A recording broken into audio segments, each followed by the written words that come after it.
Is it coffee or hot chocolate? Yeah. Hot chocolate. It's coffee. Coffee. Okay. You're like me. I drank coffee my whole life. My mother gave it to me in the bottle. Yeah, sure. Yeah, that's funny. I did. I was raised on coffee. No wonder why I'm jittery. Yeah. Not really. I did drink. My mom always gave us coffee since we were young. Interesting. Yeah. My mom drank iced coffee all the way back in the Remember that, 60s and Wow. 70s. Yeah, she was They did early in on the it. summer, like my mom did in the summer. I wish she would have, really, because it's become such a huge thing it's now. a huge of course, thing I now. know. Who knew? Throwing ice Nobody into coffee. knew. Like Nobody knew. It's fascinating. We're live. All right, Good morning, everybody. Welcome to another episode of Green Room. We're heading up and edging towards our 100th episode. I know, which that is pretty crazy too. It's I know. absolutely crazy. It's funny too, because I've watched some of the past ones. It's almost kind of like a timeline It is to a certain extent in a lot of ways. history. It and actually is. It's kind of cool. And of our history together, And our I history. know. Listen, we've had an interesting week, of course. Oh my and goodness, listen, the lots of topic of stuff. today's Green Room is the involvement of politics, of course, in, well, pretty much all things Everything right now. Everything. And, listen, we start there just to the extent that, what, listen, we're coming into the midterms, and this is an important election. And I'm just really struck by where the tone is going to be. Can I ask one thing of our politicians? Can we stop? This is an impossible request.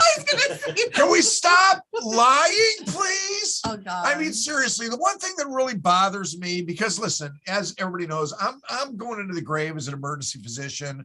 It's what I was trained to be. It's what I always was. Honesty and everything that you do, Ruta, and you're a businesswoman, have been for years. Honesty, Yes, right? Honesty. When did that go away? I don't get it. I don't get either. it. And I listen, really if this don't. Kevin McCarthy ends up whatever, who can respect this kind of Or that leader? Marjorie Taylor, whatever. Well, that's ridiculous. I don't remember. Yeah, Did you I don't have coffee remember. this morning? I know. don't remember. Yeah, I don't remember that. Did you wake up I this morning? know. I don't remember. I know. Well, I know the cup could be white, but it could be green. But it's green. I don't know. I can't remember. She can't remember. But no, I mean, seriously, it just erodes the social fabric. And listen, Don, who, thanks for everything that he does, of course, behind the scenes. We have Seth here today, his son. Yeah, his son. Bring your son to work today. But seriously, but it is an example to your children. Yes. Simply, Just be honest. Come on. And when you're caught, with your pants down, okay? I mean, there's a lot of ways to look at it. Listen, no, I mean, seriously, though, it's really, really, really, really bad. And the Republican Party, to me, at this point, they need to take control of this, or I would expect that their normal Republican citizens are ultimately at some point going to have to say, can we continue to follow this? Are they really going to make their main point in the upcoming midterms that Trump still won the election? I mean, really, but listen, listen, Trump's, Herschel Walker, he's going to go down in Georgia, and Brian Kemp is taking care of Purdue. I think at some point people are going to have to stand up and call Donald Trump the loser that he is. Did you see that he located on Cattleman Road with this whole truth? Oh, yes. He loves Sarasota. No, he does. He does, because he has Christian Ziegler and he has Joe Gruters, his cheerleading team. And he has the Proud Boys of Sarasota, and the Proud Boys of Sarasota are huge, and they are racist, Nazi loving, crazy ass bunch of group. But with Elon Musk, buying Twitter. Sorry, but that's what they are. But there's so much this background between the buying and the Twitter thing. And Don, I know you clue into a lot of this, because Trump was going to come up with his own social platform called what? Truth Social or something. It's still in the works. It is in the works, and it's on Cattleman Road. That's the point. That's where they're so located. They brought in Rumble. So they already brought in it's connected to Rumble, and that's the thing. The it's Russian all propaganda machine is here. Crazy. And so now they're doing that. So what happens is you have Donald Trump, who lives in an alternative universe with alternative facts, is a master at lying, and then his idiot followers believe his falsehoods and his false statements and his lying, and the party just is going along with it. I'm telling you, it's an erosion. You cannot have reality. all these legislators being in agreement with a lie, yet they are. And I don't like a consistent lie coming out of whether it's Donald Trump, what happened on the insurrection day of January 6th. It's continual lying, and it's like, and and they made it almost like normal, and it's really frightening. It's not, you can't normalize lying. You can't. A society can't exist that way. And it cannot. We have to pay our taxes. We have to, as legitimate doctor, of course, and business here. And as we all know that. Come on, why do we have to follow the rules? Well, this is what's funny. They want people to, and the crazy part is they want people because to follow it's the right thing to do. No, but you know what they hide behind, and it's a really frightening thing. They hide behind the cross. And they do. Yeah. They put that cross on their chest, and they, for some reason, think God is with them. They're lying. Do you think no one knows? Do you, if you're Christian, you don't think your ultimate judge or God knows you're lying through your teeth? Who are you kidding? I don't have her name. I don't have her name on the tip of my tongue, but the Michigan legislative gal that gave that fantastic speech up there, right, actually called that out and called, as she is a Christian and Democrat, okay, that's really where the ideals are. It's love your neighbor. It's accept all, right? Protect your planet, believe in science. And well, no, I'm going to go right there to it. So listen, so I bought some papers yesterday. Oh God. We had a very interesting week. And listen, most of us get our news in various sources these days. I used to read 3 newspapers a day, and I mean 3 newspapers a day. When I was an ER doctor, I would pick up the Cleveland Plain Dealer, the Akron Beacon Journal, and the USA Today on my way into work for my 12-hour ER shift, because that would give me my downtime in between patients. Sure. I had one partner who would make model airplanes, while he was at work. That was his little thing.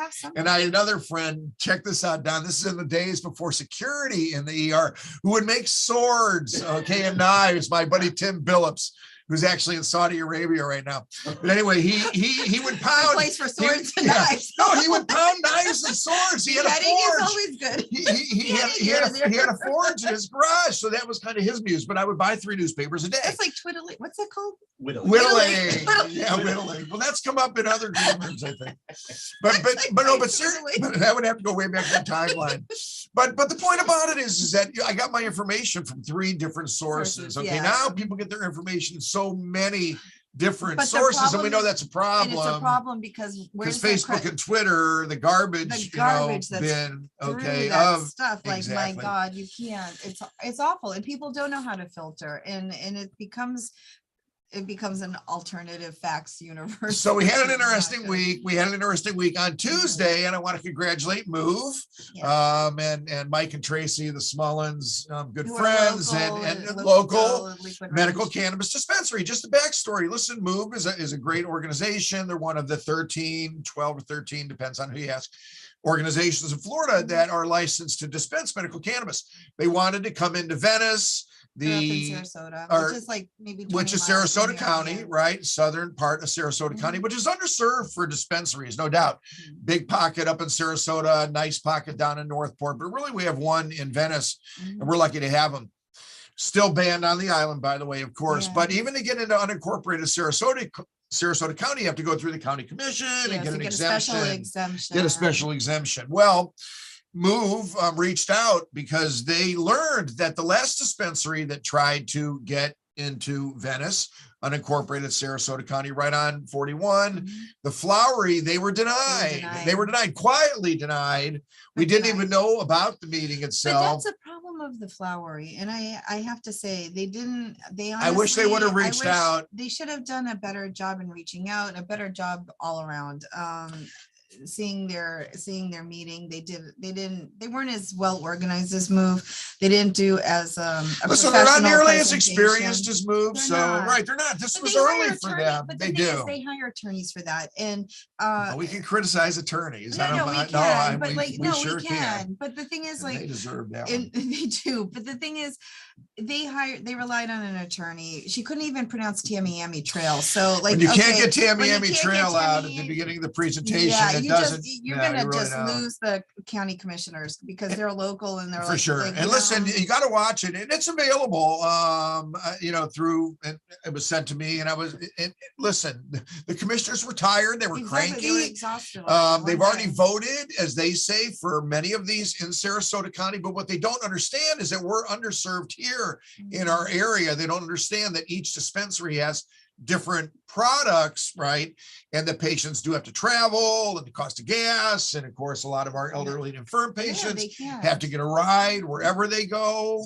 So there were a lot of reasons that can be well explained by advocates and by those patients. So really move, I spoke, Ruta spoke, patients spoke. There was an advocate for the Epilepsy Foundation who spoke. And there was a woman, the most, I think, because what Commissioner Mayo said, and I kind of agree with that, the most impact that day was from a female person, obviously a woman in the audience. And she herself is not a medical marijuana user or card holder, but her husband is an ex-DEA agent, Korean War veteran who has cancer, has Parkinson's, has PTSD, and the only relief, and she read off a list that the VA gives of medicines that were prescribed by the VA to her husband.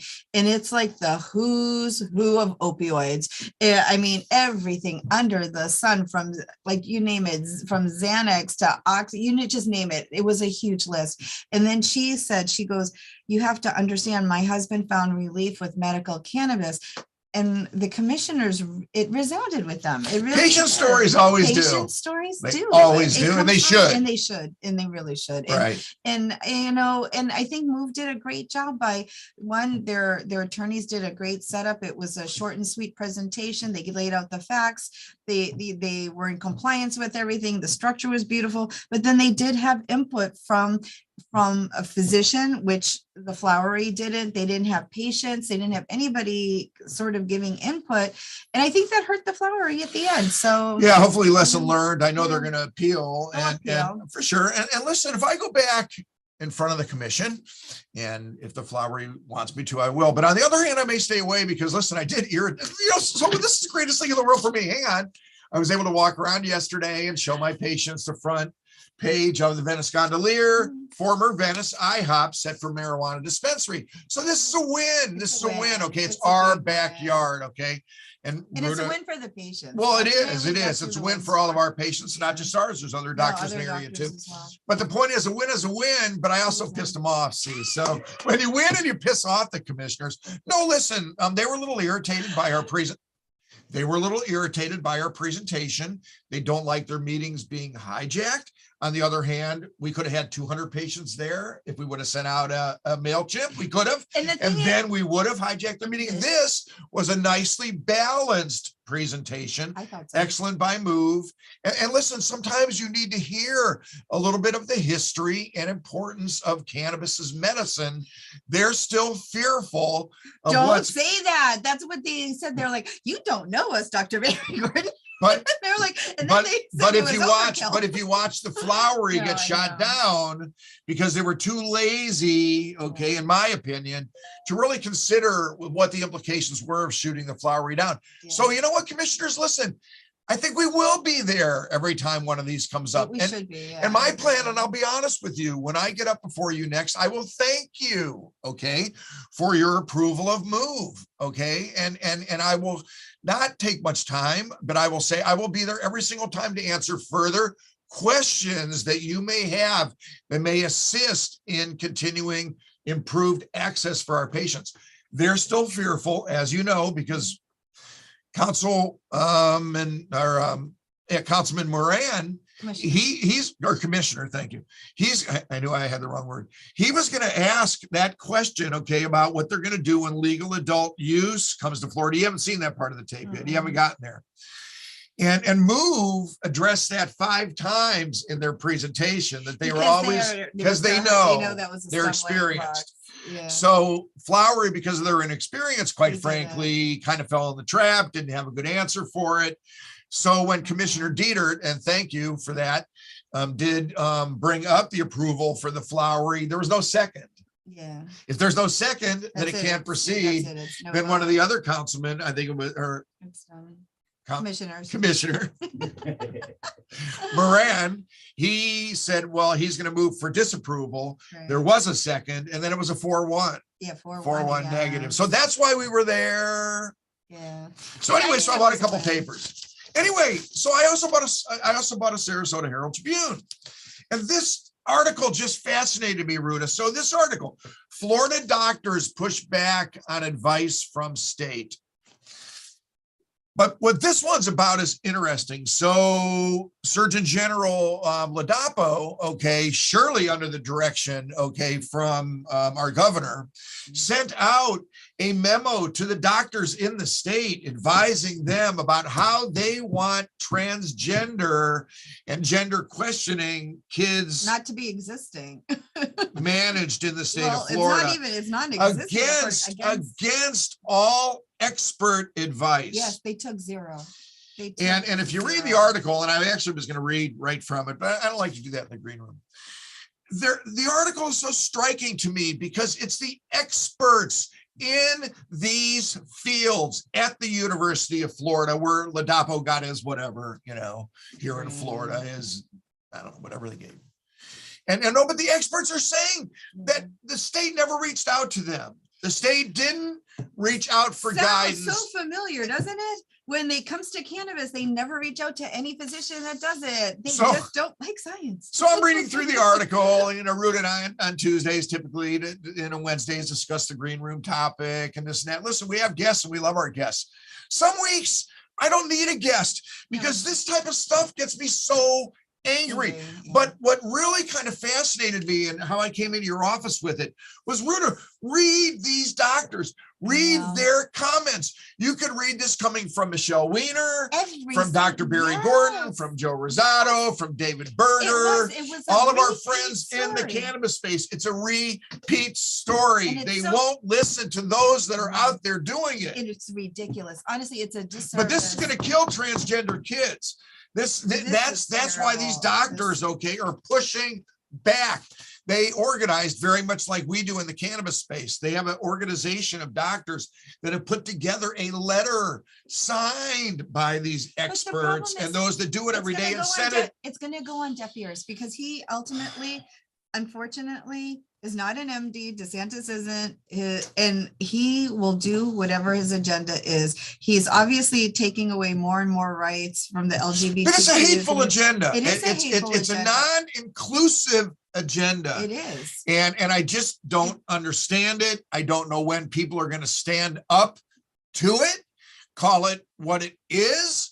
And just that whole special session, that and they're going to have another one, by the way. No, he called us on the insurance thing. They're calling him back May 23rd. Oh, the housing insurance? Yes. Okay, thank God. Maybe they'll do something. No, who knows what else could come up in that? I'm telling you, open carry, they're still talking and other such things. But to have something like this in this paper where really when you don't follow science. And that is the topic of the green room, because listen, we're going to start in coming green rooms, a couple things we're going to do, because, my Patty, says, well, when you guys do too much politics, you go to the dark side, you got to bring in more medical cannabis. And we're going to start having patient stories in the green room, because once again, we know how profound those stories are. When you really talk about, moving the needle forward towards normalization and listen, what we all, and I think that's what I really want our local leaders, our commissioners, got to write that time seriously, to understand is that we're all about working together to bring this appropriately. So they did have a good point. I don't know if you picked up on it too from Commissioner Mayo. There was a big brouhaha over like advertising in the medical marijuana field. And the sign, have you seen that sign? I have seen the sign, and I don't remember exactly what it says now, but I remember driving by it and I even went, oh, God, is it a Sunnyside sign or who's it? It's on 41. I haven't seen it. And it's after you come out down Clark Road heading towards the hospital. And it says something about higher experience. Higher medical experience or something like that. Yeah, and they don't like, I'm sorry, it's bad. I don't like it. I drove by, and when I saw it, I was like, oh my God, why are they doing that? You have to remember that it's medical here in Florida. And believe me, we're going to make sure that as we go forward, it is with respect. There was a Sarasota County sheriff there that was at the at the meeting the other day. I think he was just, the bailiff or something, but he was saying that unfortunately one of the dispensaries is located a little bit too close to residential, right? It actually kind of backs up to some homes. And right. And they have had some problems with, people out, in the parking lot, not a lot, but, even, Representative Dean or, Commissioner Dieter says that. I know she must be in Venice because it's the Venice Truly that she was referring. I know it's her district. So she knows that there's no problems around dispensaries. And Ziegler Ziegler also, he lives right next door to me. Like we live like 1 mile away from each other, and on Fruitville Road is Move. And he said, he goes, I drive by Move every day. So do I. There's never anything outside of that. But the point about the science is the point about the science. So this past week, there was actually a couple unbelievably fantastic articles that came out. One came out in the orthopedic literature, Journal of the American Orthopedic Association, about the reduction of narcotics, right, and postoperative, pain, cannabis versus opioids.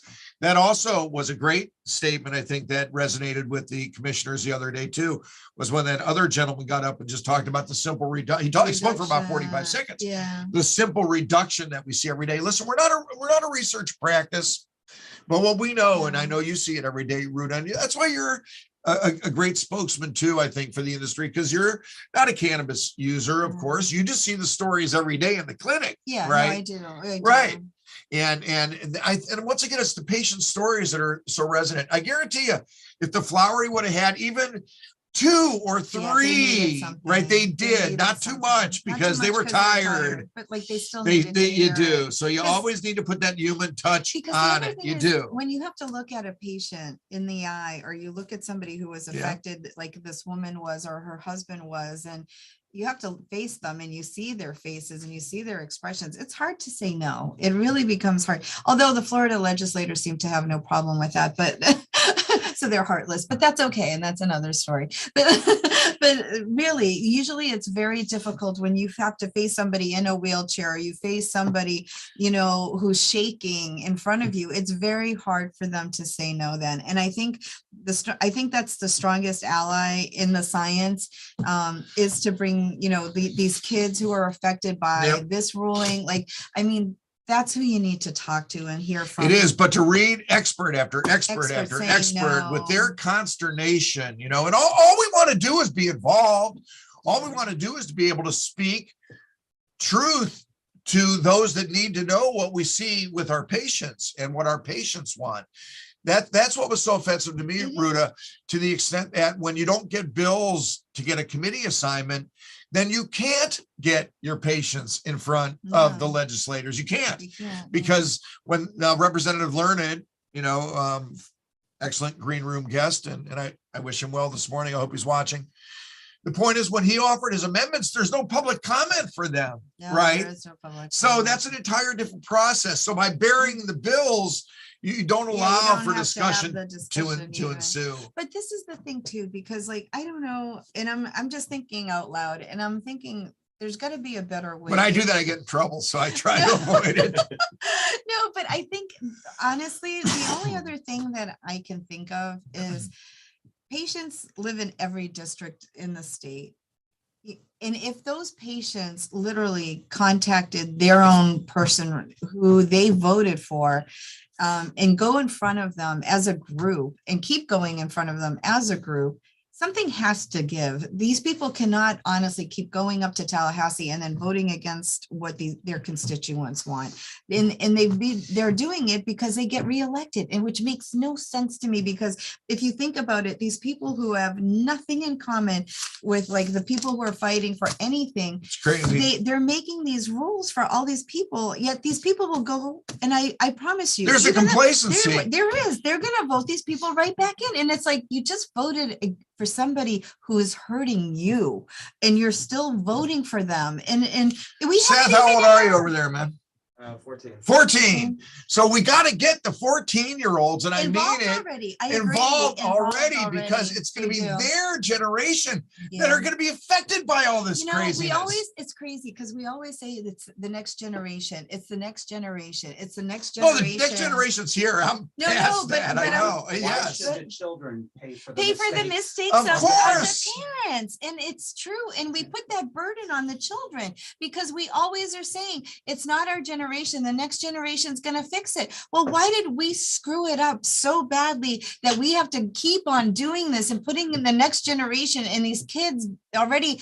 There's, our life was much simpler in a lot of ways. Like you rode a bike, you smashed your knee up, you went home when your mom called you at night because it was dark outside and you're still playing in the street with your friends. Nowadays, you have social media, you have kids on the phones, you have all this bullying and all of this because, you just have all of this stuff going on and it's a different world. And these and even these kids, like they have to struggle every day. Now you're talking a kid who has gender identity issues. That kid's already bullied in the schools. Some parents are like, oh, I don't want my children like you have all this stuff on these kids. And then we're saying, you know what? We have to hate's learned behavior. It is. Hate is learned behavior. It is. It's coming from those parents who already have it. That's why we're saying next generation. Well, no, because the crappy parents already instilled that in their crappy kids who are going to be the next generation. Those bullies are still going to be bullies in the rest of their life because they're already instilled by their parents to be that. And it's awful. It's an awful cycle. And that, Ruta, why is we have to fill the Barry Bingo spot. Of course, I'm going to be 66 next month. No, I'm teasing you. It's one of the things that drives me forward in what I do, because I do feel just a loss of my generation not solving things that should have been solved, and this is my leadership phase from 40 to 66 or whatever it may be, you know what I mean? But I know I got another 10, 15, 20, 25, maybe, Seth, years left to really fight the battle. But the point is, it is for these guys. And we have to leave a better world behind than what we've come into. And it's worse. It's worse. We're going backwards. I can't believe it. I can't believe it. Honestly, how do we inspire people to just look and see? For 2022, like even Ukraine, I mean, for me, 2022 to still bomb people and kill people, like you go back to like the dark ages of what they're doing, and it's like really. Let's give a shout out for the dance event, of course. Oh yeah, May 14th. Do we have that graphic done? That's all right. That's all right. We'll get it up. May 14th. Actually, there's a couple things going on. Let's go. There's a Polish gentleman, Voya. He is an artist from Poland, and he actually put together this phenomenal program that's happening in the Siesta Key, the small mall, this weekend, happening Saturday and Sunday. What he did is he organized a huge event online with some IT people in Poland and Ukraine. And what he did is he had children in the Ukraine who were affected by war draw pictures. Wow. And that's here. It's here. Wow. And it's going to be this Saturday and Sunday. Any money that goes for buying one of their pictures that they drew, the money will go directly back to that child. They're linking it right back to that kid. Awesome. So please, I'm asking everybody to go out for this Saturday and Sunday. And then a couple of weeks ago, we had Jordan Letchert who's Project Pride in Sarasota. He is having Friday night a big event at Michael's on East. There's still tickets available, and it's going for Project Pride in Sarasota County and in all his work with the LGBT community. That's this Friday. And then May 14th, I'm one of the co-sponsors and people organizing, I guess, co-organizer of a dance event. And it's unique to Sarasota. It's the first time that independent dance studios are coming together for a cause. It'll be May 14th, starts at 7:00 on Cattleman Road at Sarah Dance Studios. But we have Empire Dance Studios, Evo, Dynasty, awesome. Yeah, very cool. Dynasty is here, House of Dance and Ballroom City. They're all coming together. They're bringing their dancers. Each one is going to do a specific dance dedicated for Ukraine. We also have a woman by the name of Victoria, who's Ukrainian, who is going to do a couple really beautiful songs from Ukraine. And we actually have Ukrainian children who are going to be in their national costumes and doing national Ukrainian dances. So it's going to, and we have the grandmothers, the babushkas are coming out, and all of them are making like pelmeni and stuffed cabbages. So you'll be able to have authentic and borscht, so authentic Ukrainian Ukrainian food. Awesome. So like, you know, like this stuff gives me hope. Like, honestly, like it's got to be a sustained effort because this, be you're an right. effort. It can't be a flame out, man. We need to keep on.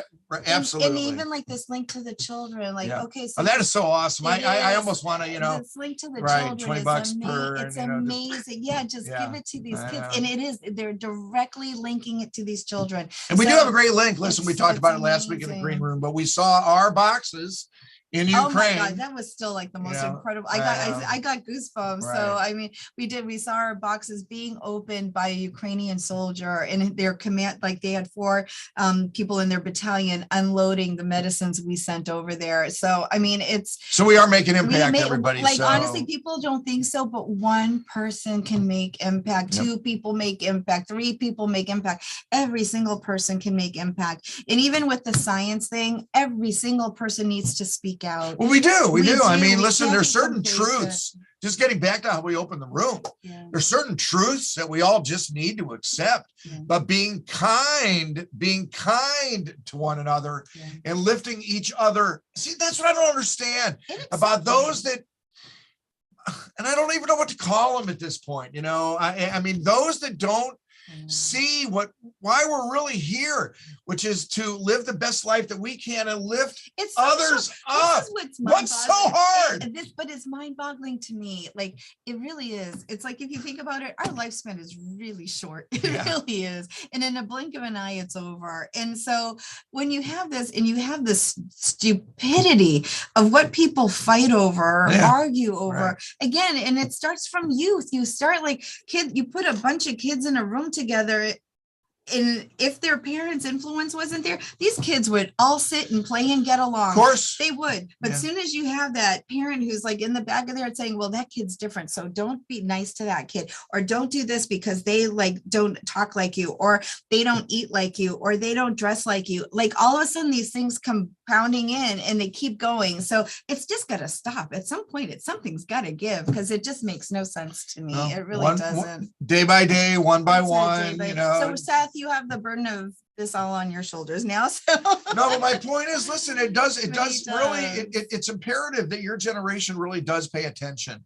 And we can't go another half generation, right, with people not paying attention, or it's going to slip away. But you know what? But I think, like, do you guys talk about like important stuff? I'm sure you do. Oh, yeah, definitely. You do, and I think their generation. I know. Does. And maybe we ignore it, and maybe we need to bring it in. Honestly, a lot of times, I think the kids. I really do. I think kids work stuff out sometimes amongst themselves better than we work it out for them. Really, because if you look at if you take polls of like acceptance.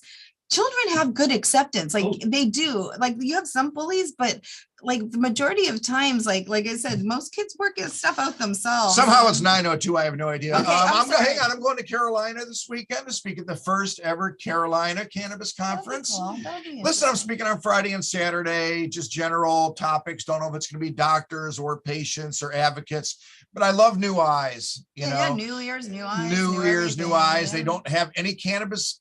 Believe it or not, everybody, as we know, still a lot of states have nothing. So to get in there early and impact about what's going on will be great. So anybody near Hickory, North Carolina, come on out and see us, and we'll be back in next week. We'll be back next week. And Slava Ukraini.